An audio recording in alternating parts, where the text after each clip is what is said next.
안녕하세요. 안녕하세요. 올해 첫 강의입니다. 시기가 느린 거예요? 5분 차이는, 몇 분 차이 나는데? 관도님이 사고 그러신데. 시계가 있었는데. 예전에 없었는데.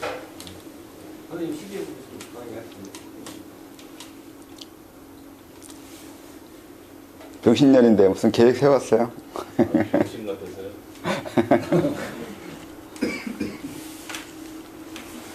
새해 첫 강의라고 뭐 별다른 건 없는데 그냥 하던 거 계속 하는 것밖에.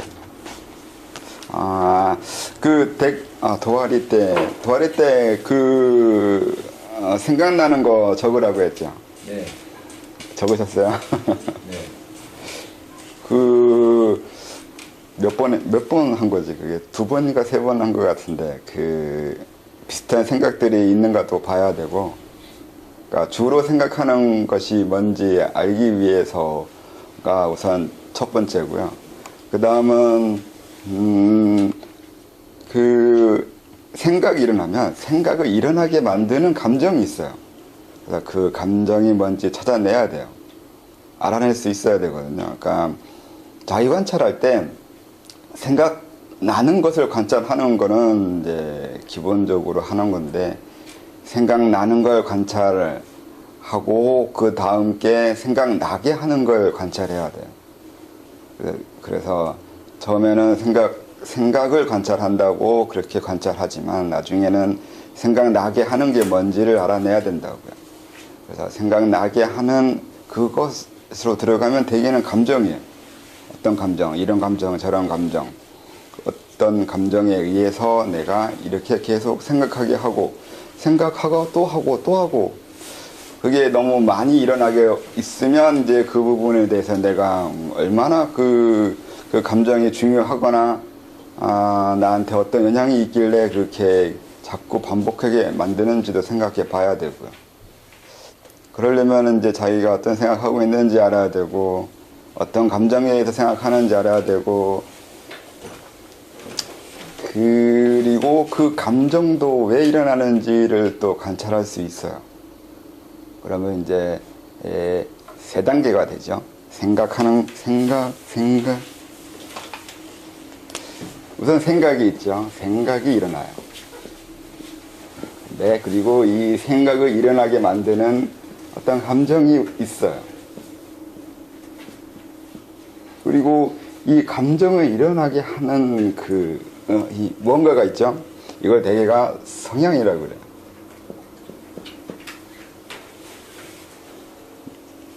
하나 봐야 되고, 이거 2번째 봐야 되고, 3번째 봐야 돼요. 네, 여기까지는 볼 수 있어요. 그렇죠? 이게 있다는 게 이론적으로 알죠? 안 해봤다 하더라도 여기까지는 설명하면 이해할 수 있어요. 근데 그 다음에 이게 있다는 거예요. 이거 보신 적 있어요? 이데올로기요? 성향이라니까요. 그 이데올로기도 성향이잖아요. 아니죠. 이데올로기는 외부에서 온 거잖아요.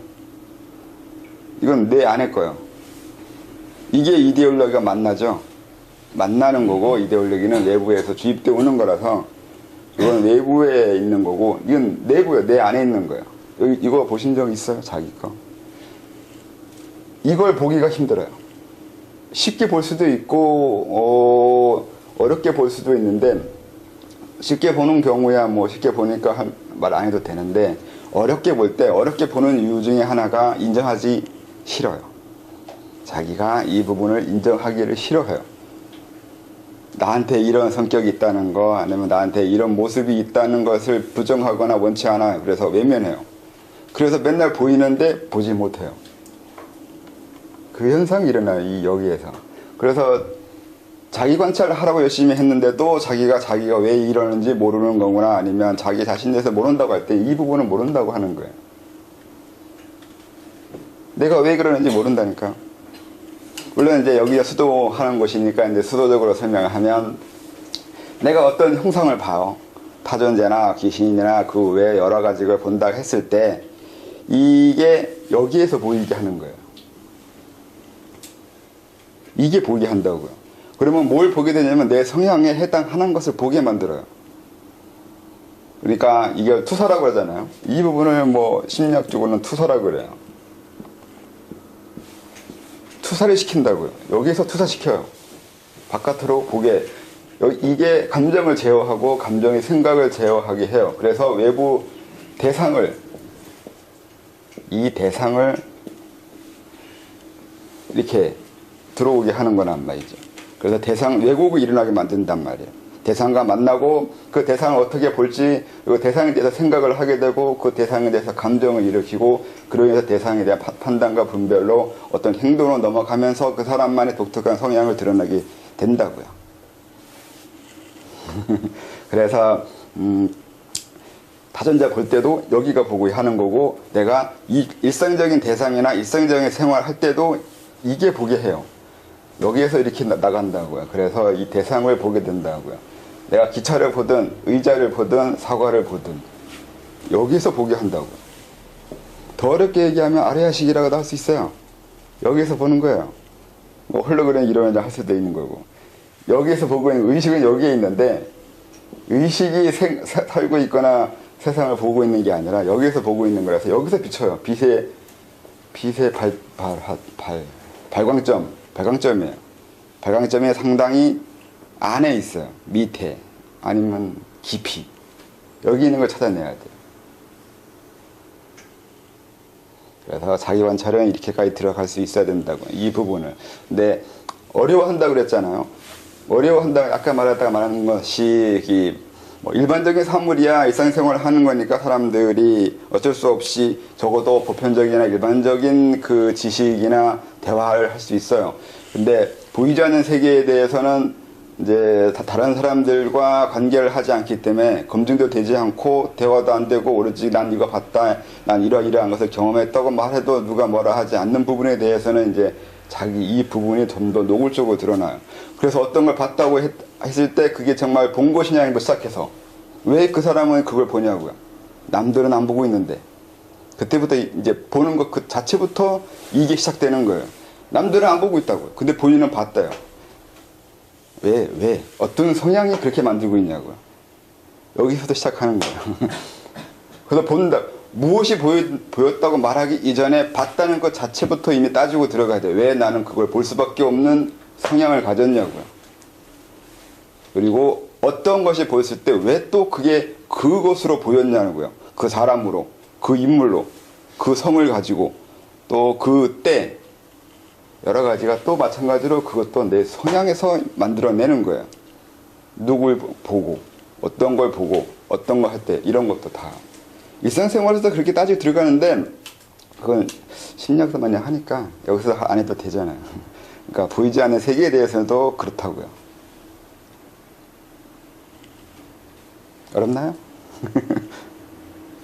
성향이라고 얘기를 하다 보면 이제 권력력 같은 것도 성향의 하나. 네, 권력력은 기본적으로 깔려 있는데 권력력을 인정하지 않는 사람도 많아요. 자기한테는 권력력이 없다고 하는 사람도 있어요.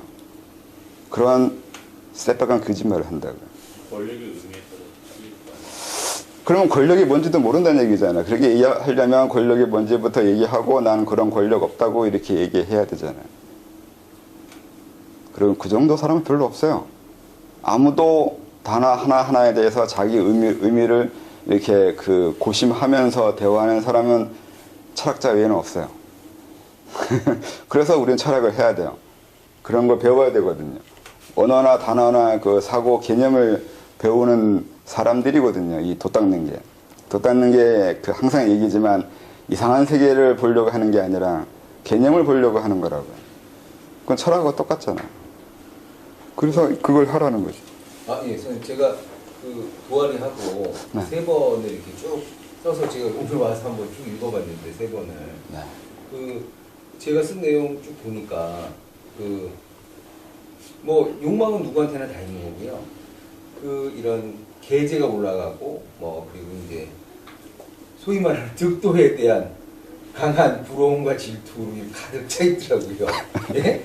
아, 그 선생님 뭐 저 이렇게 자주 간지러운 게 뭐 그렇다고 했는데, 근데 이제 그러니까 뭐 선생님도 떠오르고 뭐 그 이제 뭐 저기 제 친구네 가족도 떠오르고 뭐 이런 게 이제 떠오르면서 아, 이 결국은 이제 내가 뭐 때문에 그런지 모르겠지만 왜 이렇게 평생을 그걸 해보려고 그렇게 막 질투와 욕망이 가득 차 있을까? 근데 여기서 이제 더 나갈 수가 없는 거죠. 아, 그런가 보다.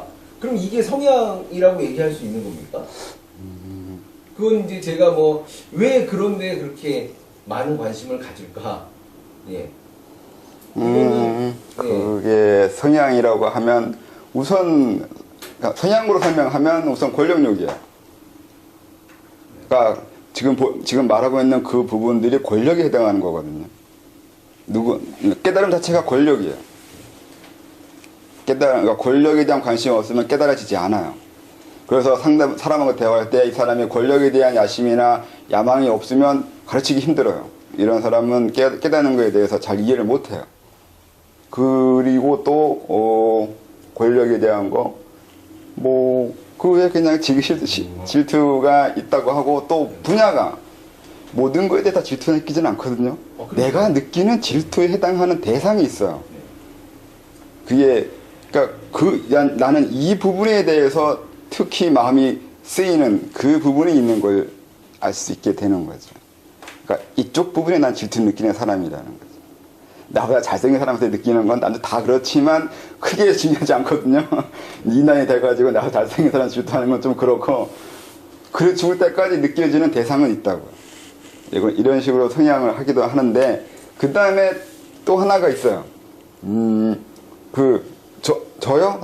저 재생각도 한다고 했잖아요. 그러니까 저나 그 다음에 계제, 아니면 친구 누군가 그러니까 그렇게 된 사람들에 대한 거, 아니면 뭐든 간에 이렇게 했는데 이걸 꿈처럼 해석을 하면 이 사람들이나 이것을 질투하고 있는 게 아니라 이곳으로서 대표하고 있는 거예요. 이건 대상이잖아요. 대상을 그냥 그 사물로 사람들이 생각하는데, 사물이 아니라 영역이에요. 영역을 봐야 돼요. 일종의 무대예요. 아니면 영역이요. 남자는 영역을 추구해요. 여자들은 별로 영역을 추구하지는 않는데 다르게 추구해요. 남의 영역을 가지고 있는 그 사람에 관심이 있어요. 영역을 가지고 있는 그 대상에 관심이 있는데 남자는 영역을 추구해요. 이 대상을 추구하고 있는 게 아니에요. 그래서 저한테 질투를 느끼는 건 제가 마음에 안 드는 게 아니라 제가 가지고 있는 다른 부분에서 관심이 있는 거예요. 그럼요. 마음에 안 들진 않습니다. 네, 그거요. 마음 굉장히 듭니다, 선생님. 그걸 찾아야 돼요. 그러니까 제 활동 영역 중에 하나를 가지고 싶은 거라고요. 나도 그런 활동이나 그 영역이나 그런 식의 그런 내가 행동할 수 있는 무대? 영역이요. 내 땅이요, 내 땅. 내 땅을 가지고 싶은 거라고. 현실에서 땅을 가지고 싶잖아요. 여기서도 마찬가지예요. 정신세계에서도 땅을 가지고 싶어 하는 거라고. 그걸 이제 영역이라고 하죠. 땅이라고 하면 이제 부동산을 생각하니까 영역이라고요. 여기에 관심이 있는 거라고요. 이런 것도 따져봐야 돼요. 그러니까 이것도 자기 관찰이에요. 이렇게 자기의 성향을 찾아가는 것도 관찰인데, 하나 두고서 계속 내가 왜 굳이 이건지 하면서 그 부분에서 관심을 가지면서 이유를 찾아가는 것도 자기 관찰이에요. 그래서 어떤 영역을 원하세요? 그러니까 그거를 잘 모르겠는 거죠. 찾아야죠. 예. 그래야 목적이 타겟이 명확해지잖아요. 뭐 영역이야 있을 수 있을 것 같은데 제가 보기에. 근데 이제 제가 제 성향이라고 한다면 왜 내가 이렇게 관심을 여기에 평생을, 사실은 뭐 한 20년 동안은 완전 별도의 생활을 했는데 그냥 다른 이걸 왜 못 잊고 계속 여기에 그렇게 열망을 강한 느끼는지, 이게 이제 내면의 성향이 아닌가라고 한번 여쭤보는 겁니다. 그건 이제 성향 더 심층에 있는 것인지, 제가 그렇게 관심을 어렸을 때부터 왜 이렇게 또 다른 거에 관심을 가질까, 이런 것에 대한 것이 성향인지 한번 그걸 여쭤보는 겁니다. 네, 성향은 아까 얘기한 대로 권력력이나 뭐 그렇게 대충 설명할 수 있는데, 그러니까 그거만 가지고는 되지 않고 나중에 가면 이게 문제라니까요. 영역이라는 게 저로 예를 들면 저도 더 닦겠다고 설치됐잖아요, 어렸을 때부터. 그러면 제가 원하는 게 뭘까요? 뭘 원해서 만약에 지금의 이 모습이 아니라 만약에 10년 전에 저를 봤으면 저는 더 닦겠다고 딴 거 안 하고 있는 그 일종의 논팽이거든요. 그러니까 왜 저 인간은 하등에 돈도 되지 않는데 그것으로 이제 경제 생활도 안 하고 돈만 닦고 있겠냐고요, 제가. 그러면 제가 원하는 게 뭘 거냐고요. 저도 쉽게 얘기하면 말 그대로 이제 도인이나 깨닫는 사람이라고 해야 되나, 각자. 아니면 도의 세계라고 해서 도 닦는 사람들의 세계를 선망한다고 해야 되나? 선망을 해요. 근데 도 닦은 사람들의 세계라는 게 대체 구체적으로 뭘까요? 이게 애매해요. 그래서 뭐 고담준련을 하겠다는 건지 아니면 말 그대로 도인처럼 이상한 능력을 가지고 돌아다니는 사람이 되고 싶은 건지. 그러니까 특이한 능력 있잖아요. 축지법 쓰고 뭐 장신법 하고 은신술 하면서 그게 마음에 들긴 해요. 마음에 들긴 하는데 정말 그것이 나한테 일종의 꼴리게 만드는데, 그 도인들의 그 술법들이 사람을 마음을 자꾸 이렇게 자극을 하는데, 그건 그렇게 자극되게 만들어진 거지 정말로 그게 자극하는 건 아니란 말이죠. 그 자극을 받기에 내가 태어난 것 같은데 그건 성향이라 할 수 있어요. 이런 세계를 선망하는. 그러면 이런 세계를 선망하는 성격이 뭐냐고 하면 일종의 또 하나는 도피성이 있는 건데 현실의 좌절이에요. 제 경우에 봤을 때는 우선 현실에서 좌절을 겪은 상황에서 도피를 한 이상향을 추구하고 있는 거라고요. 근데 좌절을 겪어서 이런 괴이한 이상향을 추구하면서 올라가려고 하는 이 상승력이, 권력력이 우선 있어야 돼요. 우월감인데, 전에도 얘기했다 말았는데, 열등감을 느끼는 이유는 우월해지고 싶어서 그래요. 우월하고 싶은 욕망이 있지 않은 사람은 열등감을 느낄 이유가 없어요. 내가 원하는 건 적인데, 저게 이루어지지 않았을 때 나는 좌절을 겪고 그러면 상처받아요. 근데 애초에 원하는 게 난 그게 아니라 하면 그것을 이루어지지 못해 상처받을 이유가 없어요. 그런 식으로 하면 이 욕구가 내 성격에 상당히 세다는 거죠. 그래서 무협소설을 읽었어요. 남자들은 이거를 무협소설을 어렸을 때 이거 해소를 하거든요. 무협소설은 다 여자도 돈도 권력도 무술도 모두 다 주인공 거예요. 주인공이 다 가져요. 너무 단순한 거죠. 단순하긴 한데 뭐 그런 게 있으니까 그걸로 이제 그 해소를 하고 있는 거죠. 가장 가깝잖아요. 여기에. 그런데요. 선생님 쭉 설명하시니까 그냥 제가 저렇게 제 삶의 그 열망과 여태까지 이렇게 구도의 과정을 저렇게 간단하게 설명하니까 좀 아쉽긴 한데 그냥 딱 적었네요. 제가 이렇다니까요. 현실의 좌절 뭐 플러스 뭐 도에 대한 관심 뭐 이런데 이제 세상을 좀 변화시켜야 되는데 네. 그러려면 권력이 필요하고 네. 근데 당장 안 되니까 일단 뭐 빠른 속성법이 없을까? 이러니까 뭐 저도 무협소설이나 기타 단이나 뭐 이런 계통으로 이렇게 쭉 들어가는 게 그게 뭐 어쩔 수 없는 과정인가 봅니다. 한국 사람은 누구나 겪는 거죠. 많은 사람들이 남자 중에 여자들은 잘 모르겠어요. 제가 여자가 아니라서. 그런데 이제 아까 말한 대로 이런 도인의 술법들의 관심이 그것이 자꾸 관심을 끌게 만들고 있는 건 맞는데 이게 일종의 페이크라고. 이게 욕망의 페이크가 있어요. 속임수요. 기만이라고 하더니 인생이 날 기만을 해요. 이 감정이 날 속이고 있다고요. 내가 정말로 거기에 관심 있고 그것 때문에 내가 인생을 허비한 것처럼 보이고 그것 때문에 별 헛짓거리를 하는데 그때는 정말 내가 그걸 원하는 거나 그런 감정이 있기 때문에 당연히 그래야 될 수밖에 없었다고 생각했는데 나중에 보면 이게 페이크였다고요. 이 기만이라고 인생에. 그건 부정적으로 설명한 건데 부정적이라고 다 일종의 좋게 설명하면 낚시라고 해야 되나. 미끼예요, 미끼. 감정의 미끼, 내 감정을 미끼 삼고 있다고요. 그 감정이 목적이 아니라 그런 감정을 일으키게 해서 나 어느 방향으로만 가게 하고 있다고요. 만약에 그런 감정이 없었다면 그쪽으로 향하지 않고 다른 쪽으로 저는 갔을 거 아니에요. 다른 미끼가 있었다면 그 미끼 다 찾아갔을 거 아니에요. 근데 굳이 그 미끼라고요. 결국 이 도의 세계에서, 이 도에서 한 번쯤 또 벗어나지 못하게 만드는 속임수였다고요. 속임수는 너무 부정적인데 뭐 다른 말 없을까? 아무튼 유도했어요. 내 감정을 그쪽 방향으로 유도시켜 놓고 있다고요. 그래서 그러면 왜 다른 곳에 가지 못하고 여기에서만 있게 만들었냐고요. 그거는 이제 페이크고 속임수라고 했는데 이 속임수는 내가 만든 거예요. 내가 만든 그 울타리라서 내가 만든 거란 말이죠. 이게 누가 한 거 아니에요. 이걸 또 남이 했다거나 신이 했다거나 운명이 날 속였다고 이렇게 얘기하는 거는 그 심리 치료를 받아야 돼요.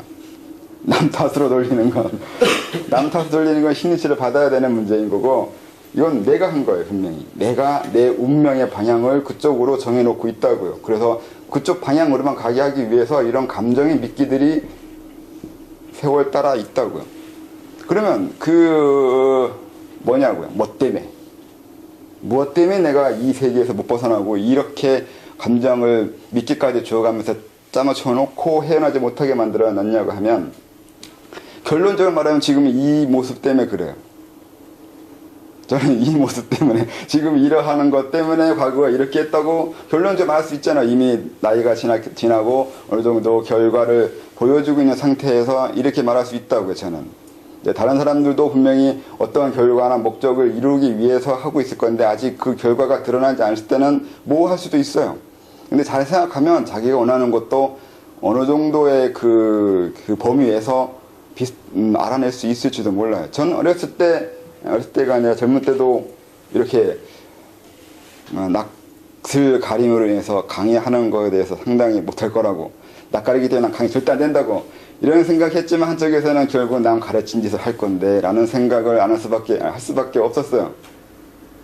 그래서 열심히 책 읽고 열심히 따지고 들었죠. 저는 생각을. 저 자유관찰을 수도하겠다고 한 건 아니에요. 남자 앞에 잘난 척 하려고 따지고 들어가면서 생각은 논리적으로 했을 뿐이에요. 동기가 좀 불순합니다. 저는. 왜 그렇게 될 수밖에 없었냐면 이 좌절과 열등감 때문에 그래요. 좌절과 열등감이 있기 때문에 미래에 대해서 좋게 생각하는 것에 대해서 상당히 냉정히 생각할 수밖에 없었어요.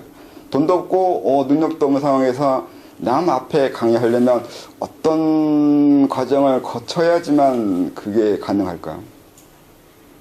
내가 교수도 아니고 교수가 될 수 없는 상황에서 다른 사람한테 강의하려고 하면 이 세계에선 이 사회에선 상당히 그 길이 별로 없어요. 현실적으로 저 같은 사람이 누군가에게 강의할 수 있는 그걸 하려면은 정말로 독특한 인생을 살거나 상당히 그 매스컴적으로 이슈를 타지 않는 불가능해요. 그러니까 현실적으로 따져봤을 때 상당히 어려운데도 그 욕망을 꺾을 수는 없었단 말이에요. 계속 현실적으로 생각하면 안 될 것 같은데 근데 하고 싶단 말이죠.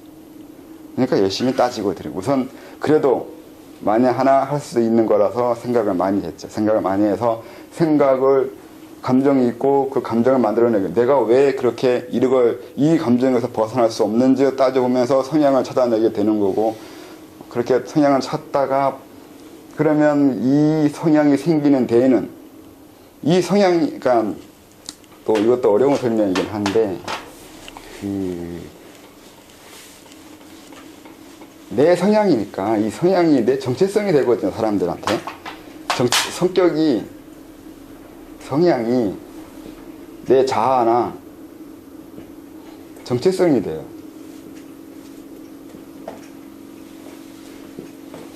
내 정체성이죠.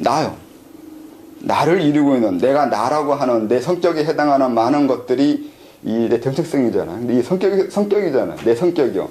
저로 얘기하면 낯을 가리는 거 때문에 이렇게 지금 강의하는 거 보면은 예, 손도 없기 때문에 이게 손을 어떻게 할지 몰라가지고 넣어놓고 있는 건데 이것도 일종의 낯가림이나 부끄러움 때문에 그런 거고 이게 얼굴 만지는 것도 시작해서 얼굴 벌개지는 거 아무튼 이미 하도 많이 들어서 많이 아실 건데 저의 그 성향의 단초들을 많이 봤잖아요. 이게 내 정체성을 이루고 있잖아요. 여러분이 저를 생각하면 저를 떠올릴 때 생각하는 많은 것들이 내 정체성을 이루고 있을 텐데 그게 일종의 성향이라고요. 근데 이게 나는 아니라고 해야 되는데 이게 본래 나라고 본래 나는 아니라고 해야 되나? 이게 진짜 나는 아니에요. 내 정체성이 나는 아니라고 해요. 여기 안에 밑에 한 단계 또 더 있어요. 이게 이제 이걸 뭐라고 해야 되는 거지? 이거 뭐라고 해야 돼요? 구도심. 전혀 방향이 다른데 그건. 쉽게 말하면 여러분들도 여러분의 성격이 정체성이 있잖아요. 근데 여러분들도 지금의 그 성격이나 그 자아, 그 성격을 가지고 있는 데에는 그 이전에 그 무언가 때문에 그래요. 여기에서 원하는 그것이 이런 정체성과 자아를 만들고 있다고요. 쉽게 얘기하면 아니 이제 여기 딱 끊으면은 여기는 현생이고 여기는 전생이 돼요. 전생이라고 해서 전생에 뭐 실제 사는 그 삶을 얘기하는 하다기보다 그냥 개념적으로 설명하면 내가 이 생에서 이런 정체성을 가지는 데에는 이 밑에 어떤 다른 이유가 있는 그 무엇 때문에 그렇다고요. 저로 얘기하면 제가 아까 말한 대로 그렇게 그런 성격을 가지고 살아오고 이런 식의 인생을 살게 된 데에는 이렇게 태어나기 이전에 설정된 내 자신의 내가 원하는 이 삶의 의지요. 아니면 의머리, 아니면 그 결과요. 과거의 삶의 결과가 나의 이 성격을 만들어내고 있다고요. 그래서 간단하게 말하면 그냥 전생이 현생 만들었다고 하면 되는데 전생에 내 자아를 만들었다고 하면 되는데 그렇게 간단하게 얘기하면 안 돼요. 이거 제 말도 후려쳐가지고 내 지금 모습은 전생이 만들었다 이렇게 그냥 인간보식으로 확 이렇게 압축시켜버리면 안 된다고 열심히 설명하고 있는 건데 그래서 이 부분을 고민한 거라고요. 그러니까 저도 그 지금의 내 이 여러 성격, 감정 굳이 내가 꽂히는 사물 아니면 그 어떤 것들을 내가 왜 그것에 그렇게 꽂히게 되고 내가 왜 그것에 이렇게 관심을 가지게 되고 내가 왜 자꾸 그런 것만 추구하려고 하는지는 그로 인해서 그걸 추구하고 관심을 가짐으로 인해서 내가 하고자 하는 게 또 있다고요. 그걸 찾아야 된다고요. 저는 이것 때문에 그래요. 저는 간단하잖아요. 저는 삶이 간단했어요. 10대, 20대 그냥 학교 다닐 때는 학교 왔다 갔다 했고 모범생인데 공부는 못했어요. 그런 사람은 그 중에 한 명이 저예요. 그러니까 딱히 딴 건 한 짓은 없어요. 딴 짓은 안 했는데 항상 시키는 대로만 했는데 별로 성과는 없는 사람인데 시키는 것만 했기 때문에 인생이 단순해요. 학교 다닐 때는 학교만 다니고 학교 졸업한 이후에는 갈 데가 없잖아요. 그냥 집에만 있으면 되잖아요. 그냥 집에만 있었어요. 삶이 단순해서 저는 지금 이렇게 단순하게 살아왔잖아요. 딴 걸 안 하고 있고 그래서 지금 이 모습을 만든 건 그런 모습 때문에 그래요. 딴 짓을 안 했어요. 그래서 전 쉽게 도만 닦았다 그러죠. 전 도밖에 몰라요. 그래서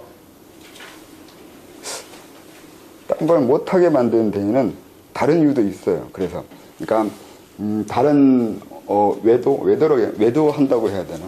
아니면 일반 사람들처럼 이렇게 사회 활동을 많이 안 한 데에는 다른 이유도 있거든요. 분명히 안 했잖아요. 안 하고 안 한 감정이 일어나고 했는데 거기에도 이유가 있어야 돼요. 그것도 설정한 거거든요. 설정이라기보다 그것도 내가 앞으로 할 일과 연관돼서 그렇게 만들어진 거거든요. 그럼 무엇 때문에가 있어요? 왜? 이게 자꾸 나가네. 이게 들려도 되나? 자기관차 여기까지 오신 적 있나? 감정도 감정의 목적이 아니라는 거예요. 근데 그거 여기까지만 얘기해도 되는데 원래는 사람들은 자기 감정을 자기 자신이라고 생각하거든요. 여러분들도 감정이 일어나면 그걸 안 하면 견딜 수가 없잖아요. 그래서 그 감정이 자기 자신이라고 생각하고요. 근데 그거 아니라는 거죠. 그런 감정이 일어나서 내가 이렇게 행동하는 데에는 그로 인해서 다른 걸 얻기 위해서라는 거예요. 뭘 얻기 위해서 내가 이런 감정을 가지게 됐고 이런 관심을 가지게 되고 굳이 저 대상, 저 사물, 저 사람, 저 상황에 관심을 가지게 되는지를 알아내야 된다고요. 그게 성향도 있는데 성향까지 알아냈으면 그 다음 들어가는 게 그런 성향을 가지게 되는 내 삶의 근본 목적이요. 그걸 찾아야 된다고. 그럼 많이 가네. 생각 알아내야 되고 생각하는 건 할 수 있고 그 다음에 감정, 그 다음에 성격, 성향, 그 다음에 이걸 뭐라고 해야 되는데 이거요.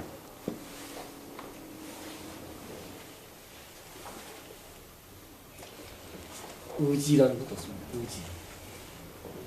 의지요? 의지? 의지도 아는 사람이나 쓰는 말인데 이걸 알아야 여기서부터 의지를 정하기 시작해서 나오는 건데 모르는 상태에서는 모르겠어요. 여기 이걸 사람들이 잘 안 써가지고 말은 있는 기도 할 것 같기도 하고 없기도 하고 본래 의지. 네? 뭐 불교적으로 본래 면목이라 그러나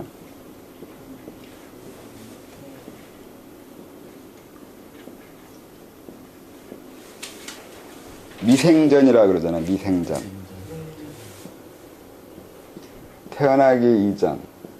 그냥 전생일 안 하고 굳이 전생이잖아요. 근데 미생전이란 말 쓴다고요. 그러니까 다르게 뭘 설명하고 싶어 하는 것이 있는데 그걸 설명하자니 그렇고 전생이라 말하면 또 사람들이 거의 그쪽을 생각할 거니까 그렇고 똑똑하다니까요. 이 불교의 선종이 얼마나 머리 좋은데요. 미생전이요. 이게 있다고요. 이게 이제 내 성격을 만들고 감정을 이렇게 만들고 그래서 이거를 그 페이크라고 그랬어요. 감정이 목적이 아니라고요. 그 안에 또 있고 또 있다고요. 이걸 알아야지 못하면 이게 날 속인 것 같다고요. 이게 다 하나 이렇게 만드는 사람도 있어요. 이게 다 타인이에요. 정신분열증이 일으키고 있는 것이 되거든요. 자기가 어떤 대상을 봤으면서 이걸 만들어. 얘가 이걸 만들고 얘가 이걸 만들고 아니면 성향도 하나 대상 만들고 감정도 하나 대상 만들고 생각도 하나 대상을 만들어요. 이러고 이걸 보고 있어요. 이런 사람도 있어요. 귀신이요. 타준제요. 귀신이 아니라 얘가 만드는 것들이에요. 이걸 만들어 놓고 보고 있다니까 진짜 있다고. 이런 사람도 있어요.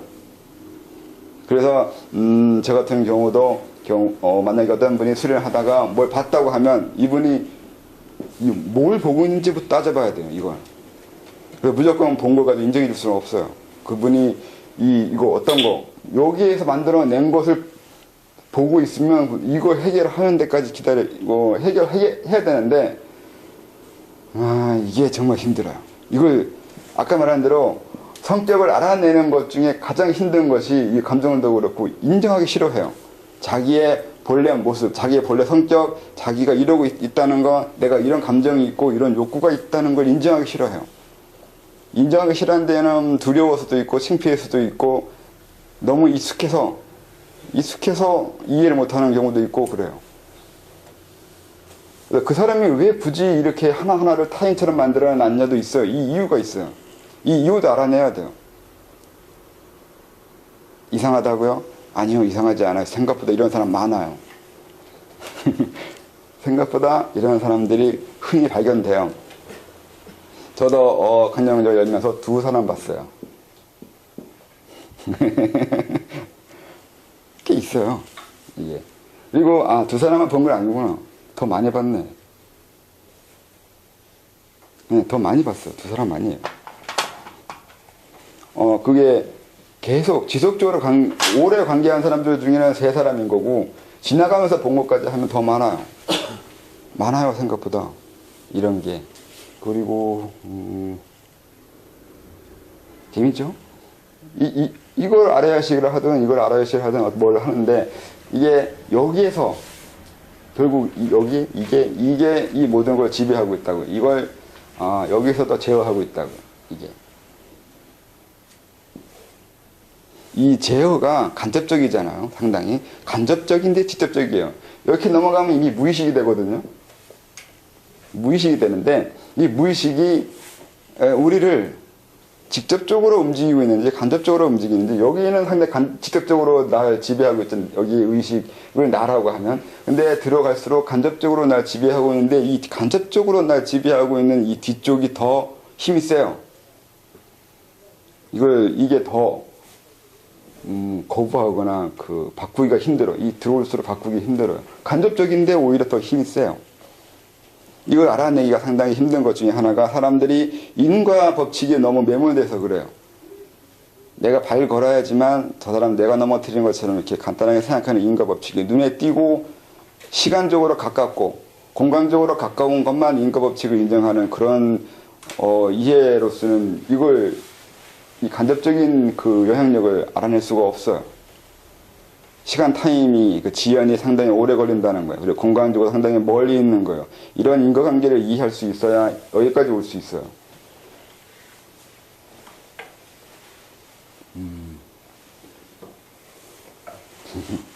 그 다음에 또 해드릴 게 자기가 쓴 것 중에 만약에 이제 내일 일이 있거나 아니면 뭔가 해도 되고 안 해도 되는 것일 수도 있고 해야 되는 것일 수도 있는데 어떤 생각이 계속 떠오르는데 그 떠오르는 그 생각을 해결해야 된다고 해야 되나? 일을 해결해야 될 때 사람마다 해결 방법이 달라요. 그러니까 내가 지금 만약에 도화리 하고 있는데 이걸 하고 싶은데 하기도 뭐하고 안 하기도 뭐하고 이런 것들이나 지금 망설이고 있는 그런 일들이 있잖아요. 근데 그런 일들이 있는데 내가 이걸 어떻게 해결했는지를 찾아내 보세요. 그러니까 도화리 하다 보면 이것저것 썩어놨잖아요. 근데 그 중에 뭐 안 해도 상관없는 건 상관없는데 분명히 하다 보면 이후에 그 부분이 어떻게 내가 해결했는지 그게 있을 거라고요.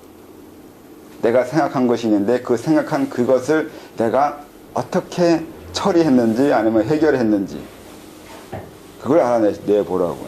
그게 그 사람이 그것도 성격인데 성향인데 해결 방식이요. 그 사람만의 해결 방식이 있어요.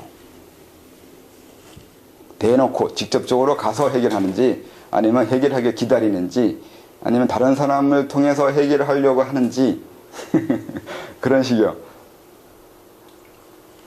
내가 어떻게 내 욕구를 충족시키고 있거나 해결하고 있는지 그걸 알아내는 거예요.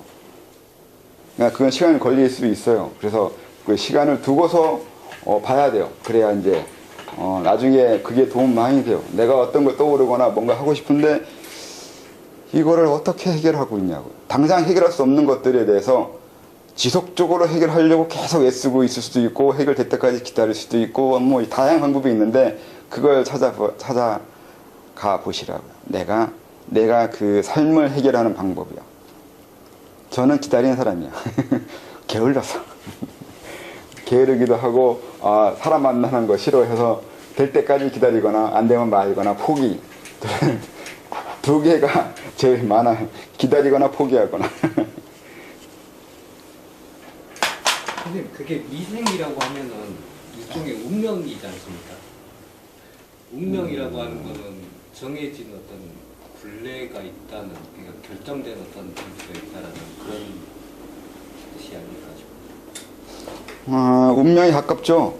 그러니까 그 영향력이 가장 세다고 그랬잖아. 운명이라는 뜻에는 그렇게 할 수밖에 없다는 변명이 들어있잖아. 운명이라는 게 정해져 있다는 의미가 있지만 정해져 있기 때문에 그렇게 할 수밖에 없다는 의미도 들어있어요. 그래서 사람들은 운명을 핑계 삼아 이건 어쩔 수 없다고 그렇게 얘기하잖아요. 근데 제가 얘기하는 건 이게 변명이 된다면 운명이 나한테 아니면 그러니까 이 미생전처럼 그런 것이 지금 나한테 어떤 영향을 미치고 있는지 알고 있는 거예요. 그러니까 내 본래 모습을 알게 되면 전에 얘기했듯이 어긋나기 시작한다니까요. 운명이 바뀌기 시작해요. 변해요. 볼 수 있으면, 그 부분 알 수 있으면. 근데 꼭 바꾸기 위해서 하는 건 아닌데, 바꾸기 위해서 하는 거구나. 바꾸기 위해서 하는 거긴 한데, 바꿀 때, 시간을 좀 멀리 두고 바꿔야 돼요. 이게 멀리가 안에 깊이 들어가 있잖아요. 그렇기 때문에 이거 바꾸는데도, 가까운 건 빨리 할 수 있고, 멀리 있는 건 오래 걸려요. 그래서 결국은 이 미생전에 해당하는 그걸 바꾸기 위해서 수도하는 건데, 그래서 시간이 오래 걸려요. 이걸 금방 바꿀 수 있거나 바로 할 수 있다고 할 수 없어요. 이거 어쩔 수가 없어요. 이미 시간이 먼 거라서. 그래서 이걸 바꾸는 건데, 이게 수도가 이걸 바꾸기 위해서 하는 거잖아요. 기본적으로 깨닫는 거예요. 과거에 깨달았으면 내가 왜 깨닫겠다고 이렇게 애쓸 필요가 있겠냐고요. 깨닫지 못했으니까 깨닫겠다고 하는 거잖아요. 가장 큰 운명 바꾸는 게 깨달음이에요.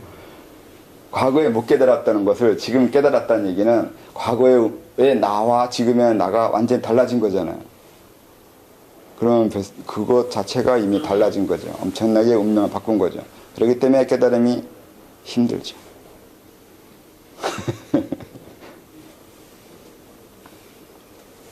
그래서 이제 그 운명이라고 말하는 것을 하려면, 운명 바꾸려면 운명이 보여야 되는데, 내가 이렇게 살 수밖에, 저로 얘기하면 제가 이렇게 살 수밖에 없는 운명이라는 거잖아요.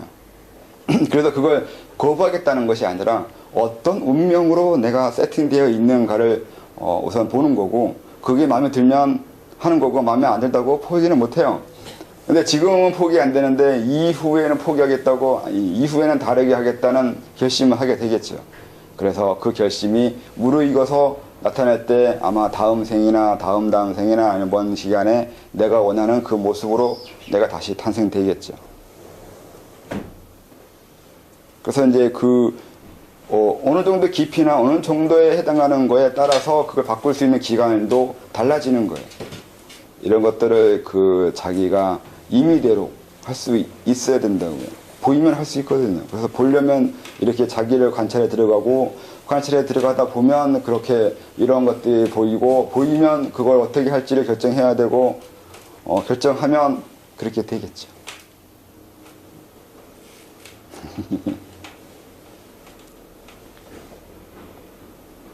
그리고요, 또.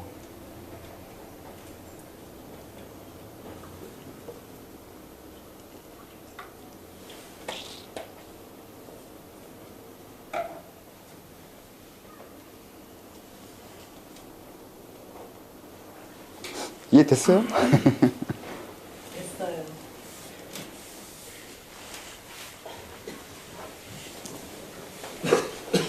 그래서 동아리 때 그걸 적어요. 맨날 적으면 그것도 귀찮거든요. 맨날 대금지 한다고 앉아서 오늘 무슨 생각했는지 적으려 하면 그것도 귀찮고, 또 그게 대금지의 목적은 또 아니라서 그렇게 할 필요는 없고, 일주일에 한 번이요. 일주일에 한 번만 해요. 그래서 자꾸 자기를 따져봐야 돼요. 따져보면 많은 것들이 보여요. 재밌어요. 자기 관찰하기 시작하면.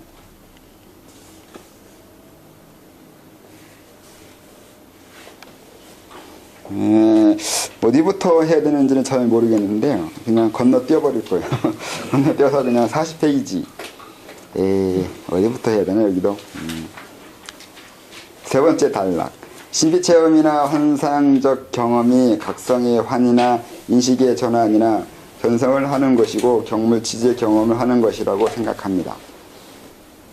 그래서 아쉬운 겁니다. 그것을 준비하며 오랜 세월 이치를 추구해온 사람들은 자신의 경험을 자각하며 성취할 수 있지만, 대다수는 그것이 무지와 함께 지나갈 뿐입니다. 그들도 오랜 복본의 본능적 염원으로 기다려온 순간인데, 준비 부족과 인식 부족으로 그냥 지나치는 경우가 많습니다. 대생적으로 세상을 다르게 보고 경험하며 사는 사람들은 결국은 이 길로 들어올 수밖에 없기도 하지만, 준비 부족과 이해 부족으로 이러한 귀한 경험을 깨달음으로 획득하지 못한 안타까운 순간입니다.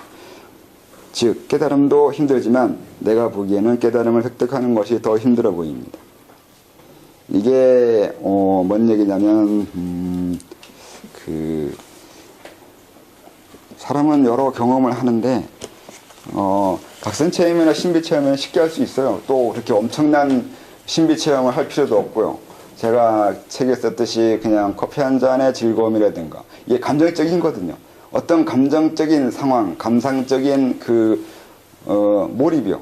그 어떤 것에 몰입되거나 그 어떤 것에 내가 일치되어 갔을 때 어떤 감정에 내가 휩싸여 있을 때 그걸 모라의 경지라고 뭐 어렵게 얘기하는 그런 대단한 것까지 하지 않다 하더라도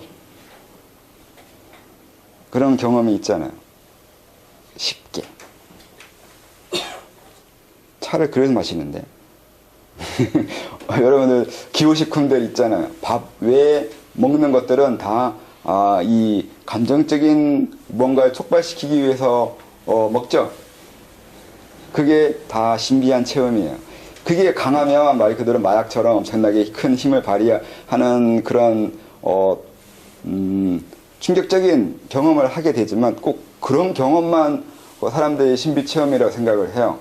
이제 다른 사람들의 일화가 있거든요. 많은 것들이 이제 선종에서 많이 그게 이제 재생산돼 나오는데 그래서 선종은 좀 거리를 잘 두고 봐야 돼요.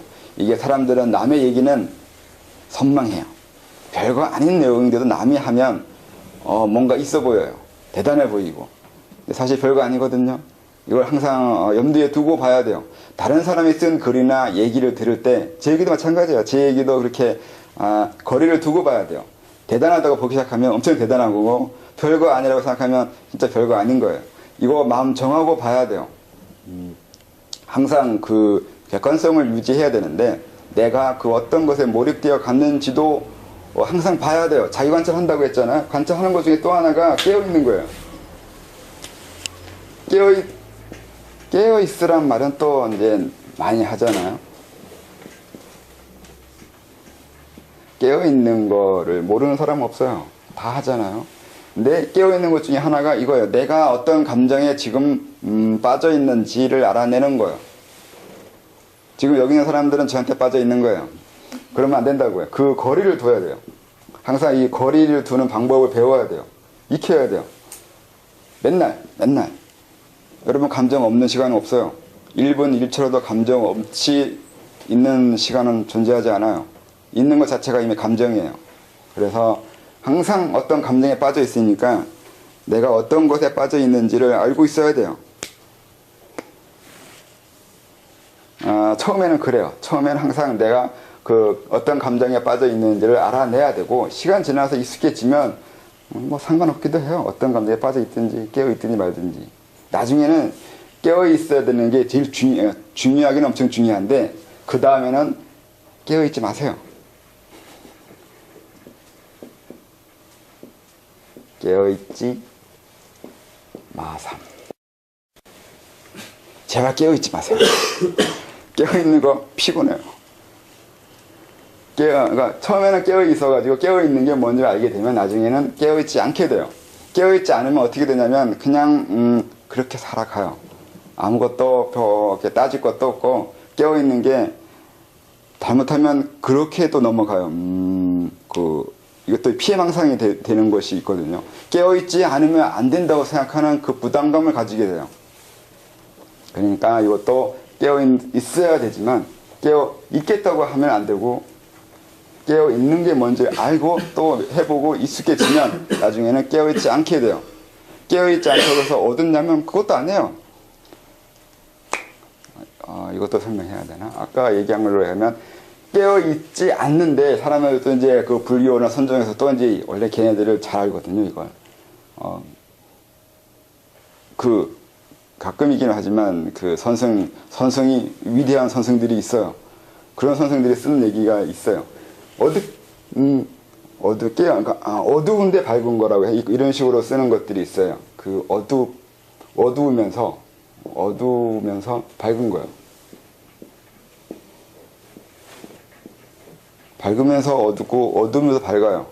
아니면 자고 있지만 깨어 있는 거예요. 오메이레 같은 거 아니면 생사이레 같은 거 이렇게 말하는 것이 있는데 이렇게 어두운 것도 아니고 밝은 것도 아니고 깨어있는 것도 아니고 안 깨어있는 것도 아니고 이렇게 되는데 이게 어떻게 이렇게 하는 방법이 있냐면 아까 얘기했잖아요. 그 미생者같은 거요. 성향 밑에 있는 그걸 알게 되면 운명식으로 얘기하면 운명이 있다고 했잖아요.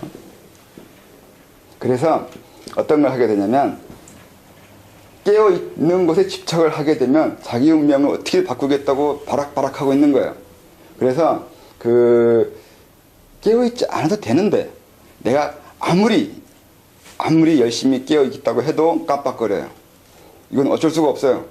그 사람의 그 의식이 지속은 존재하지 않거든요. 이 형광. 얘네들도 아마 깜빡거릴걸요? 근데 인지가 안 되죠?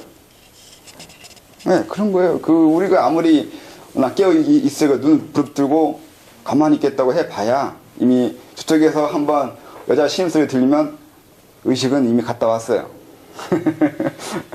안 그런 남자는 이상한 남자예요. 그런 식으로 우리는 아무리 깨어있고 가만히 있고 싶고 지속을 하고 싶어도 이미 건너뛰고 있고 불연속이에요. 듬성듬성 의식은 듬성듬성 건너가요. 우리 생리학상 어쩔 수가 없어요. 그리고 이 세상에 존재하는 그 어떤 것도 다 그래요. 이 세상에 존재하는 모든 건 지속이 되지 않아요. 그냥 건너뛰고 있어요. 이 건너뛰는 이 중간을 알 수가 없다고 그러는 거죠.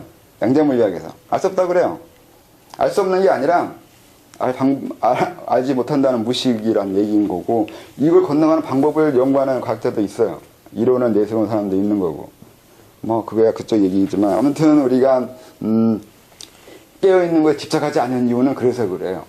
이론상으로는 깨어있으면 좋겠는데 거기에는 분명히 이유 아니면 방법이 있다는 거죠. 무조건 깨어있어서 밝게 되어 있거나 모든 걸 다 알게 된다거나 이런 건 이제 있을 수 없어요. 멍한 사람들이 뭐 깨달으면 다 한다 그러는데 다 한다는 거 이거 말이 안 되거든요. 이 다 우선 따지면 따진다고 그쪽에서 뭐라 할 것 같긴 한데 다가 뭐냐고요. 이게 해결이 안 돼요. 그래서 다 한다 말 자체가 이미 오류가 있다고요. 그래서 깨어있을 때 깨어있는 게 집착하지 않으면 이 깨어있는 것도 아니고 깨어있지 않는 것도 있는데 이게 왜 이렇게 되냐면 내가 아무리 깨어있고 싶어도 깨어있지 않게 되는 것이 있는 거는 그건 내가 그쪽과 인연이 없어서예요. 불교도 이렇게 말하면 돼요. 내가 인연이 없는 것은 아무리 깨어있고 싶어도 감지가 안 돼요. 또 나한테 인연이 있는 것은 아무리 어둡고 싶어도 깨어지게 돼 있어요. 간단하게 말하면 이렇게 돼요. 그래서 이제 나중에 이 운명 아까 만들어 이게 관찰하면 그걸 알게 된다니까요. 내가 깨어 있게 만들어지게 되는 대상과 사물이 있어요. 또는 내가 깨어 있고 싶어도 아무리 깨어 있고 싶어도 안 되는 사물과 대상이 있어요. 그걸 알아내야 된다고요. 그걸 알아내면 아니면 그 원리를 알고 있거나 그것을 이미 내가 그렇게 잘 가고 있다는 것에 확신이 들면 굳이 깨어 있으려고 하지도 않고 또 뭐 굳이 어두우려고 하지도 않아요. 이런 자유를 얻게 돼요. 이 자유를 얻으려면 아까 말한 대로 이런 관찰을 들어가서 이 미생전까지 들어갈 수 있어야 돼요. 이걸 이해하고 원리를 이해하면 깨어있는 것도 아니고 깨어있지 않은 것도 아니고 자는 것도 아니고 깨어있는 것도 아니고 또 생사로 넘어서 살아있는 것도 아니고 죽은 것도 아니에요. 생사를 넘어가는 곳에 알아냈기 때문에 그래요. 생사가 어떻게 이어져 가는지 어떻게 나오고 들어가는 건지에 대해서 이해했기 때문에 그 부분에 대해서 생사 이려라고 말할 수 있다고요. 이런 얘기도 원래 선종에 있어요.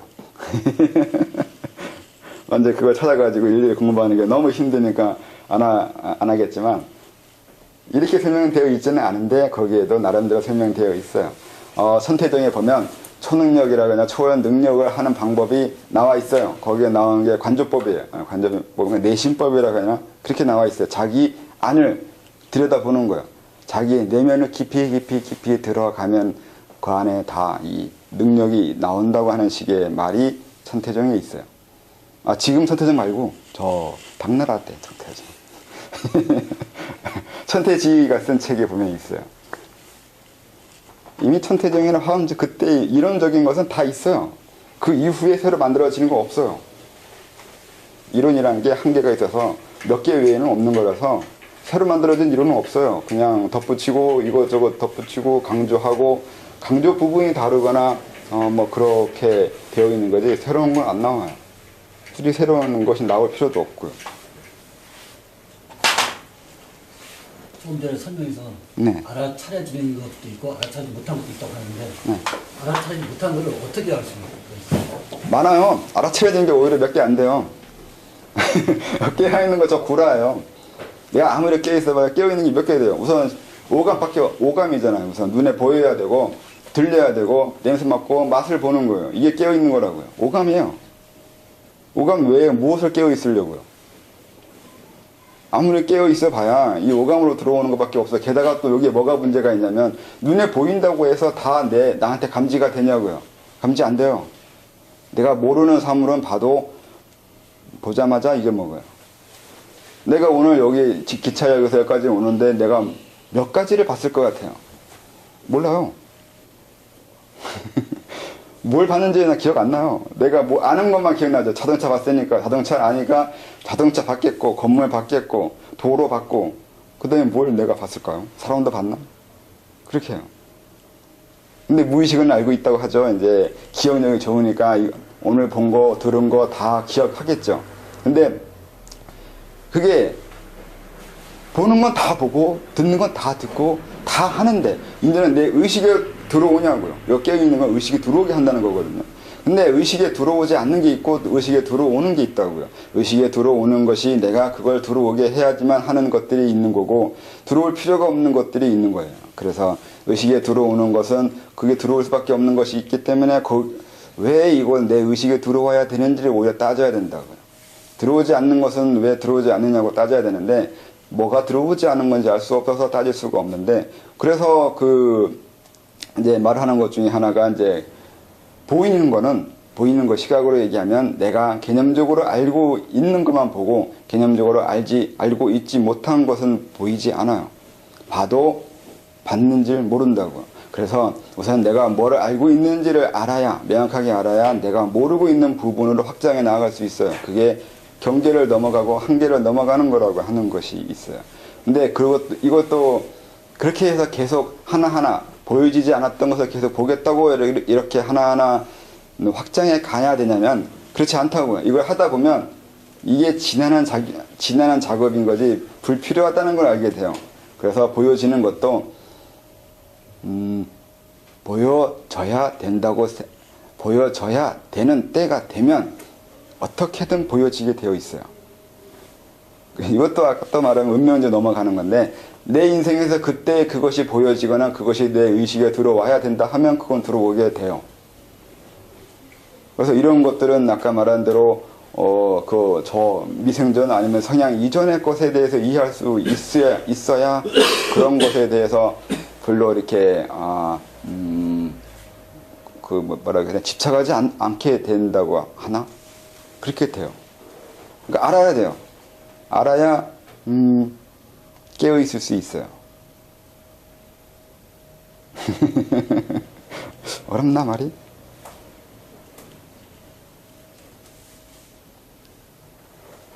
그리고 보는 것도 그래요. 아까 말한 대로 이제 만약에 깨어 있으면 다 볼 수 있다면 어디까지 보일 거라 생각해요? 보여지는 게. 아무리 지랄해봐야 이 벽을 넘어갈 수는 없는데. 그래서 사람들이 투시를 얘기해요. 그러니까 벽 너머를 본다는 건 아주 단순한 발상인데 단순한 발상인 거예요. 그냥 벽 때문에 보여지지 않는 거에 대해서 우라가 치는 거겠죠. 그럼 네 감정이 그렇다고요.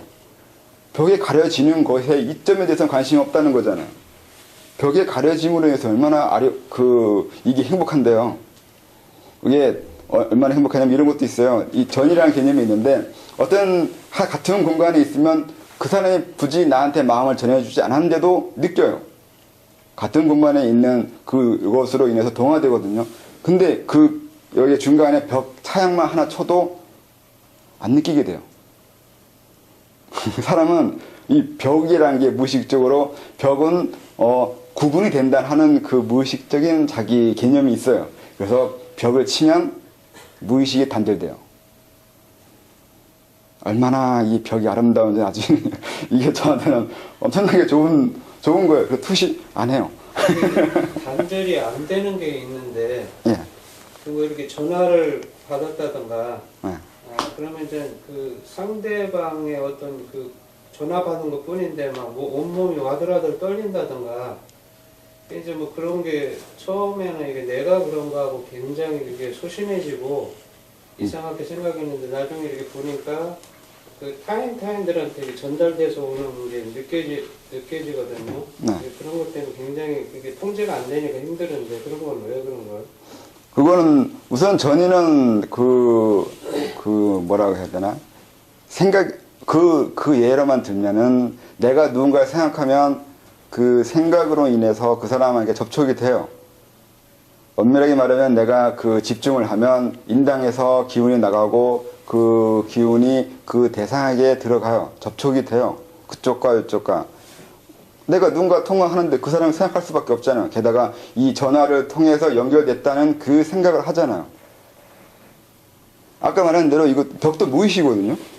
벽을 이용해서 마음이 닫혀지거나 열리거나 하는 건데, 근데 전화를 하게 되면 전화가 이미 연결이잖아요. 근데 오기 전에 미리 이게 막 불안해지고 막 떨리는 그게 문제니까요. 그러면 네, 그건 제 책을 별로 안 읽으셨군요. 안 들었어요. 네, 그건 설명이 시간을 건너가요. 미리 오기 시작해요. 우선은 그러니까 엄밀하게 따지면 이 벽이라든가 거리는 별로 의미가 없어요. 다만 이제 사람들이 또 의미가 없기도 하고 이렇게 벽을 치면 또 의미가 있기도 하고 그렇다고요. 벽에 이게 거리가 멀리 떨어져 있고 아니면 시간적으로 떨어져 있다고 해서 이게 관계되어 있지 않다는 게 아니라 연결이 되어 있는데, 근데 이게 방금 얘기한 대로 같은 공간에 있을 때 벽을 쳤을 때 효과를 얘기한 거고, 그리고 지금 얘기한 것처럼 누군가가 만나거나 전화를 하거나 아니면 그 사람에게 어떤 소식을 듣게 되거나 여러 가지가 그 접촉하게 되는 상황들이 있잖아요. 근데 대개는 그 상황이 일어나기 전에 벌써 몸은 느껴요. 이건 시간 개념이라는 것이 있는데, 시간적으로 이미 우리는 그 현재에 살고 있는 게 아니라 시간적으로 일종의 3세거든요. 이제 불교적으로 3세, 과거, 현재, 미래가 뭉텅이로 있다고요. 같이 있어요. 그래서 그 아주 먼 미래가 계속 느껴지는 건 아니잖아요. 이 가까운 미래잖아요. 금방 일어날 일정 네. 잠시 후에 그런 정도의 시간에서만 같이 움직이는 것이 있다고요. 그러니까 기라고 하면 기가 시간 관계 없잖아요. 기라는 개념에 시간, 현재라는 개념 안 쓰잖아요. 기는 근데 왜 무시이래잖아요. 그 긴장감이 있거나 네. 그 사람이 좀 폭력성을 가진 사람이거나 하면 그 사람이 왜 아니고 왜 다른 사람들은 다 괜찮은데 나만 유독 그거를 느껴가지고 막 그게 수련을 언제부터 하셨어요? 예? 수도를 언제부터 하셨어요? 수련 좀 뭐 길을 네. 뭐 그거에 관심 있어서 한 게 아니라 뭐 하다 보니까 여기 마음 공부 뭐 한다고 하다 보니까 여기저기 다니면서 이제 하게 됐는데, 처음에는 이제 그거 못 느끼다 이제 그거 하고서부터 느꼈는데, 지금 이제 또 느낀 거를 어떻게 하든지 이제 고통이 되니까 사회생활을 못 하겠으니까 또 어떻게 하면 좀 안 없을까 하고 굉장히 그걸 이제 사람들 피하게 되고, 그러다 보니까 이제 나도 보니까 내 아는 스님이 또 그런 사람이 있더라고요. 똑같은 사람이. 그래서 이게 나만 이렇게, 그래서 이제 뭐 천도식도 뭐 누가 해보라고 그래서 하고 그거 안 느끼려고 했는데 뭐 찾아다녀봐도 아는 사람이 별로 없더라고요. 근데 강의를 들으니까 그거에 대해서 얘기를 하는 것 같아서. 네, 그게 수도를 하면 거의 대부분의 사람들은 그렇게 느끼게 돼요. 그래요. 이게 수도를 하면 어쩔 수 없는 과정이 있는데, 이거 설명하면 복잡하거든요. 복잡한 거라서 이제 설명을 다 할 수는 없는데, 수도를 하게 되면 어쩔 수 없이 그런 것은 각오해야 돼요. 다 그렇게 돼요. 도망가고 싶거든요. 막 그 병기라든지 뭐 이런 것들이 막 주변에서 막 다 느껴지니까. 네. 그게 내가 그 마음으로 이렇게 자제하기가 굉장히 힘들 때가 많거든요. 네, 제어가 잘 안 돼요. 뭐 다른 사람이 내 생각 해주거나 관심 가져서 우는 거라서 이걸 막을 수는 없어요. 특히 뭐 제사나 이 초상집 같은 데 갔을 때는 막 도저히 못 견딜 정도로 막 그런 게 오거든요. 익숙해지는 건데 그 외에는 잘 안 되는데 제어가. 그 이제 술을 먹으면 좀 이제 덜하니까 술로 도피를 이제 하게 되는데 그건 거의 술을 먹을 수도 없고. 네, 원래 그게 인동맥 돌리면 그리고 몸에서 내가 열이 나거나 내가 좀 활력이 일어나면 이기거든요. 그러니까 들어오는 것이 튕겨 나가긴 하는데 항상 그런 상태에 있을 수가 없잖아. 그래서 평소에 느껴지는 거에 대해서는 어떻게 할 수 없어요. 익숙해져야 돼요. 근데 익숙해지지 않으면 이제 그게 사는 고통인 거죠. 이 수도의 힘든 것 중에 하나가 그거예요. 원치 않는 거 느끼게 되는 거예요. 근데 다른 사람보다 사람마다 별로 이렇게 강하게 안 느끼고 넘어가는 사람도 있고 이렇게 남들보다 너무 심하게 느끼는 사람도 있거든요. 근데 그거는 왜 그러냐고 하는 거는 개인 성향이라서 아까 말한 대로 또 넘어가는 것이 있는데 그 이유가 분명히 업으로 들어오는 게 있는데 그런 건 뭐 과거의 문제인 거고 없어지지는 않아요. 근데 이제 내가 그 전에 대중 생활을 할 때 바둑 같은 걸 가르치고 해서 많은 사람들하고 이렇게 접촉을 했었거든요. 그러다 이제 수련을 하고 나서 이게 뭐 이렇게 되니까 이걸 또 어떤 사람이 주화인마다 뭐 그렇게 얘기를 하는데 그렇게 해서 또 왜 예전으로 돌아가고 싶은데 예전은 그게 안 된다. 네, 안 돼요. 이거 그냥 감각이 하나 생긴 거예요. 아니 근데 시간 지나면 그 감각이 없어지는데요.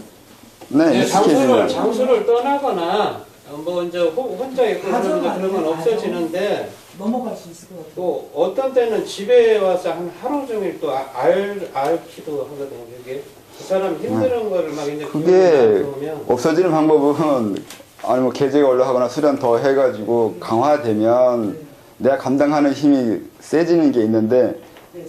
그게 사람이 수도가 된다는 보장은 별로 없는데 되는 게 꼭 될 거라고 이렇게 계제에 올라가는 건 장담되는 게 아니라서 이제 그렇게 해결한다고 가르쳐줄 수는 없고 우선은 지금 상태에서 계속 있는 거는 어떻게 할 수가 없다고 생각하는데